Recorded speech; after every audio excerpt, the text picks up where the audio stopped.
I think the big highlight is it's absolutely fantastic to see Mozambique more or less on the resumption of normality with LNG.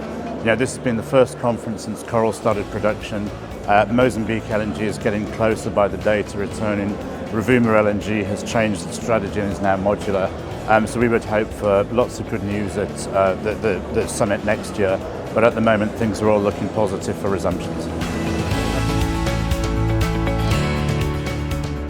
Standard Bank has been in Mozambique for 130 years. From a gas perspective, we've been on the LNG since 2012. We've done 3 different macroeconomic studies around the LNG and the domestic gas. We bank not just the largest corporates, but also down to SMEs. We lent $75 million for Coral. We lent $485 million for Mozambique LNG. We made large commitments from Rovuma LNG. That's the overall global sustainability from the gas perspective, because of course, gas reduces your emissions of CO2 by about 60%, but we're also taking part in the developing renewable sector in Mozambique as part of our overall policy to be net zero with our lending by 2050.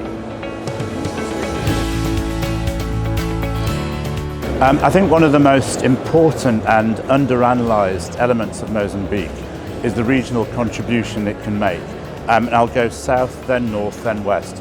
South, it's no secret, South Africa's got a protracted energy crisis for now 16 years. The number we band around is potentially 13 gigawatts of dispatchable power is needed. That's about 14 TCF of LNG, 14 million tons of LNG, something like that, a large part of which could come from Mozambique given geographical proximity, Mozambique's reserves and low shipping costs. Secondly, it was fantastic to see a Tanzanian delegation here today.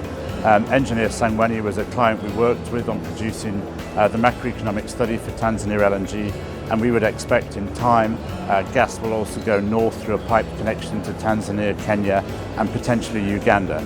And then last of all, one of the elements that's not yet been linked to Mozambique, but arguably it should be, is the potential role that Mozambican gas can play in unlocking energy for critical minerals development in each of Zambia and DRC, both of which have been identified, among others, by the United States for battery electricity supply.